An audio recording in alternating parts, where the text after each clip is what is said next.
guys, Happy New Year. I hope you got to enjoy your Christmas period. I hope you got to enjoy quality time with your family and your friends.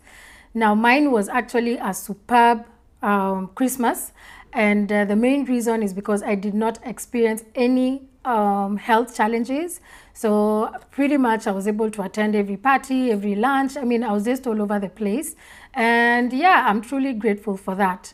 Now, in today's video, I'm going to be discussing about my diagnosis, when I got diagnosed, and signs and symptoms that I was experiencing before I got diagnosed.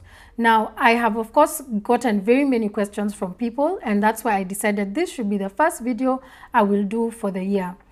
Now, before I get into my diagnosis, I would like to do a recap on the signs and symptoms that I had highlighted during a previous video. So what were some of the signs and symptoms that we discussed? Number one was low moods, loss of interest in activities that one used to enjoy doing, chronic fatigue, insomnia, hopelessness, worthlessness, irritability or excessive crying, loss of appetite or increased appetite, weight gain, weight loss, and physical symptoms, which are like the unexplained headaches, backaches, etc. And then the most critical is experiencing or having suicidal thoughts. Now this one, I keep stressing on this particular point. If you are experiencing suicidal thoughts, or if you know someone who's been somewhat talking about suicide or death, it is important to get that person treated or get them professional help as soon as possible. Now, let's get into my diagnosis. I believe that my depressive state began in 2008. I felt that something in me had changed. I had become less confident. I had become needy. I was constantly crying. I just always felt empty.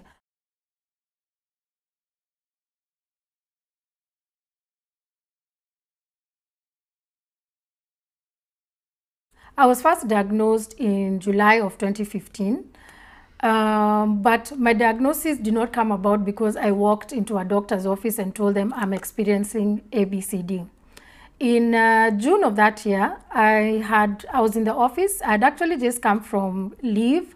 I'd actually had an awesome week. However, towards the last 2 days of my leave, I was experiencing very severe headaches that were just not making sense. And I remember at some point I even had to buy Betapine that was not working, and I kept popping them, and I still was, the headaches were not subsiding. So when I reported back to work on a Friday morning, during this meeting, I just suddenly started experiencing the severe headache. I started feeling like my chest was tight. I started having heart palpitations. I was sweating. I was shaking. So these symptoms escalated from 0 to 10 in, I could say, a span of like 30 seconds. And before I knew it, I had collapsed and I had to be rushed to hospital. So when I got to hospital, they could not find any physical illness or condition that I had. Now, on the particular day that I was rushed to hospital, of course, are the initial tests that the doctors are able to do. But since they could not find anything physically wrong with me, the doctors recommended that I needed to be admitted. This is because I could not walk. I was crying all through. I was just shaking. I was having heart palpitations. So the doctors pretty much recommended that it is good for them to admit me so that I can be monitored, and I can also do other tests such as the CT scan, ECG, MRI. I did all possible tests, but everything came out normal. When I started thinking back about the symptoms that I was experiencing now in a very severe way, these symptoms had begun in 2014.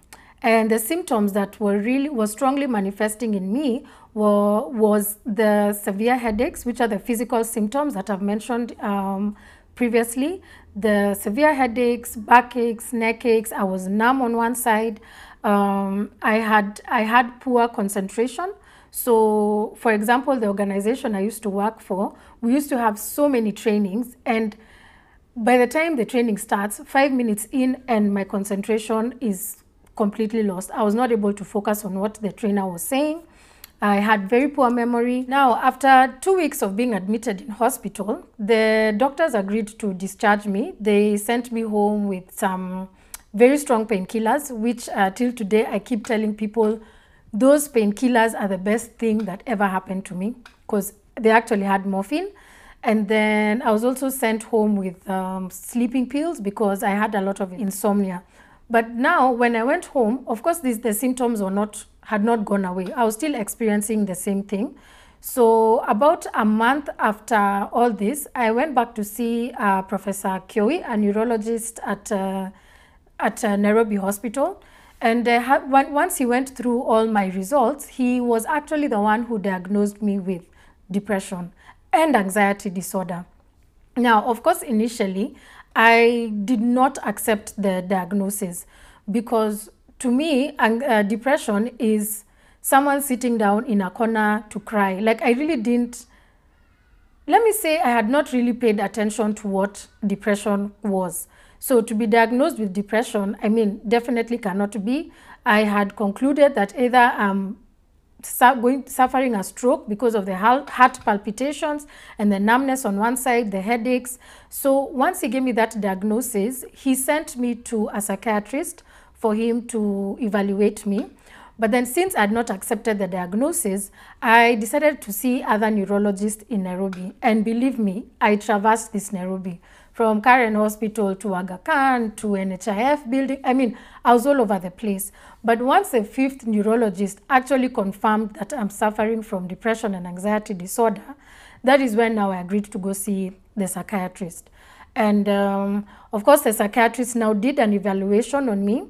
Usually psychiatrists, for them to be able to identify what mental illness you're suffering from or the severity of the condition, they give you a questionnaire to fill out some questions.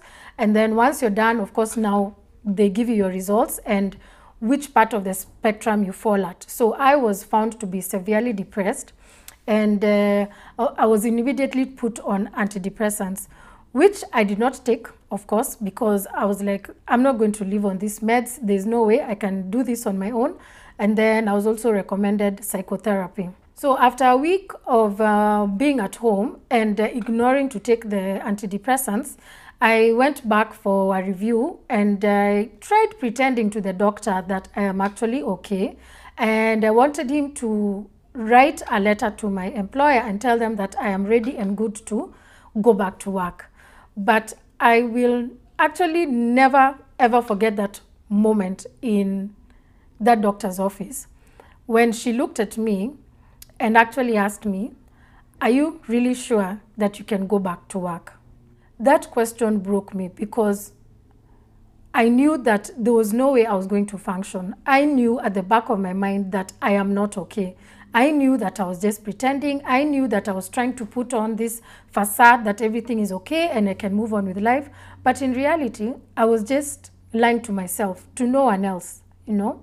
So from that point, we agreed with the doctor that I get admitted because, of course, I was experiencing a lot of suicidal thoughts. And most of the time, psychiatric admission are mainly when someone is experiencing suicidal thoughts or when someone has severe depression. Of course, there are other conditions that people get to be admitted for, but for this particular video, those are the two main reasons why guys get admitted. So I was admitted at a rehabilitation center called Bustani at Valley Arcade. I was there for about a month. And you know the way they say that hakuna siri ya watu wawili. So word got out that I had been admitted in Bustani.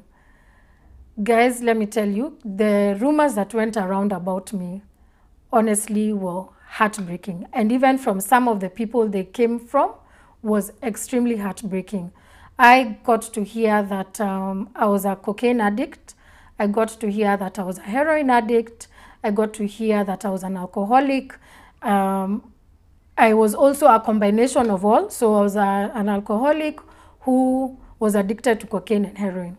I really don't know who can function when they're in that situation. But anyway, those are some of the stories that I got to hear. But I got to hear them now after I was discharged.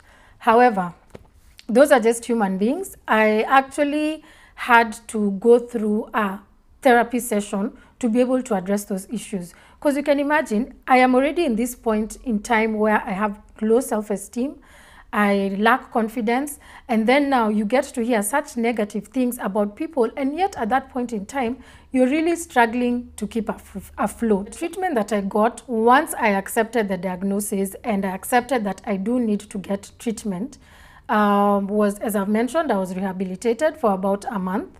And then after that, when I was at Bustani, I used to receive daily physiotherapy sessions. And then once I was discharged, I used to have to go for therapy sessions, I think it was twice a week. And then, of course, as I started getting better, then it reduced to once a week, once in 2 weeks. Now, since I know how to manage the condition and I know how to tell the signs, I am able to know, do I need to go for therapy or can I manage this situation on my own? So there was a physiotherapy and, of course, the medication, which I am still on. I have tried a couple of times to get myself off those medications, and believe me, I have paid dearly. I think I have said this before in other videos whereby I've woken up and I say I'm done and I'm not taking these antidepressants anymore. But what ends up happening is I go back to square one. So that is pretty much about my diagnosis. I will keep talking about it in other videos and also getting to hear from different people who have been diagnosed with depression. Thanks again for tuning in. Do not forget to subscribe, and I shall see you in my next video. Goodbye.